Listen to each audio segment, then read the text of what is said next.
I wanted to come back to this very terrace on Myrtle Hill here at Colonel Pennington's fountain. Sort of do an update to the last video that I did when I was up here last week or so. And again, I mentioned Floyd Medical Center just over there and across the river. Had a case of a potential patient with COVID-19, also known as coronavirus. And of course that turned out to be a true case, and we've had a few more since then. And everything that we know in our modern culture has mostly come to a halt. March Madness tournament's been canceled, the NBA season's been canceled, Masters tournament in Augusta has been canceled, or at least postponed.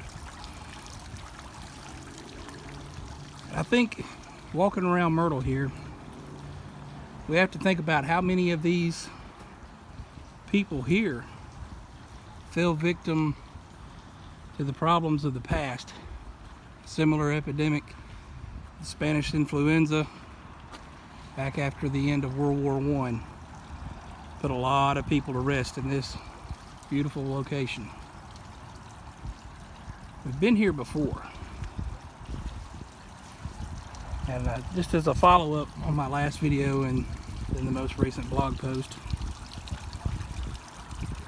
we have to remember the resilience of what we have survived in the past. We can't panic. We can't just buy up all the toilet paper. We got to be wise about how we handle ourselves during a scary situation. And it's okay to be afraid. We can't live in fear. We can't let fear guide all of our decisions.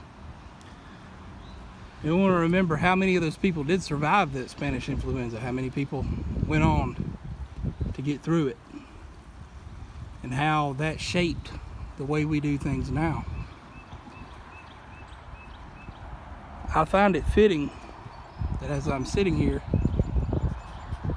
you can see across the way to Jackson Hill, and the flag still flies over Fort Norton.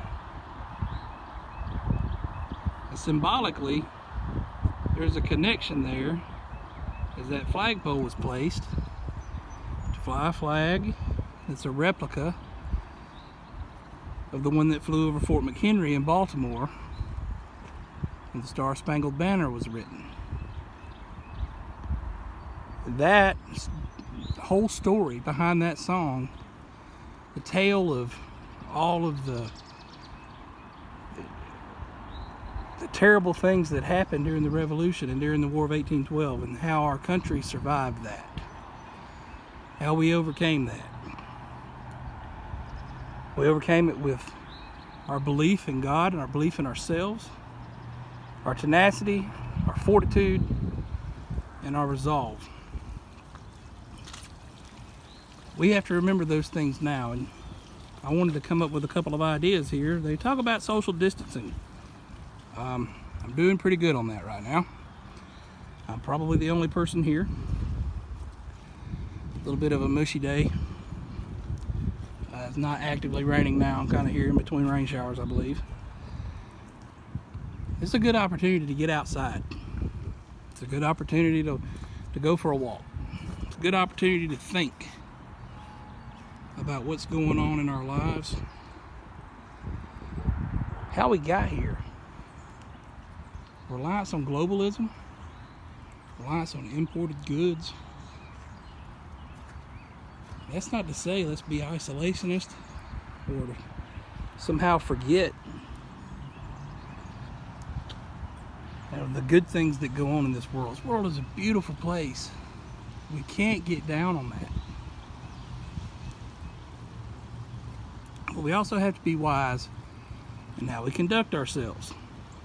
There are too many things that we can do to bolster our local economies, to be able to do things ourselves again, to not rely on China for goods or services that we can provide for ourselves. But we need to be able to build those things and have our supply chains closer to home so that they aren't as disrupted in times like this. you get through, you survive. And yes, right now, the social distancing is a good idea.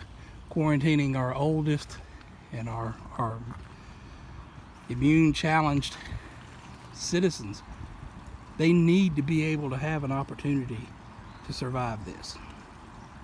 And that's going to require changing how we live for a spell. It won't last forever,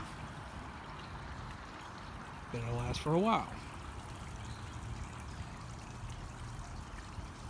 What we can't do is forget the beauty of the world, to live in fear, to let that be how we make our decisions. Wisdom and patience. We can get there.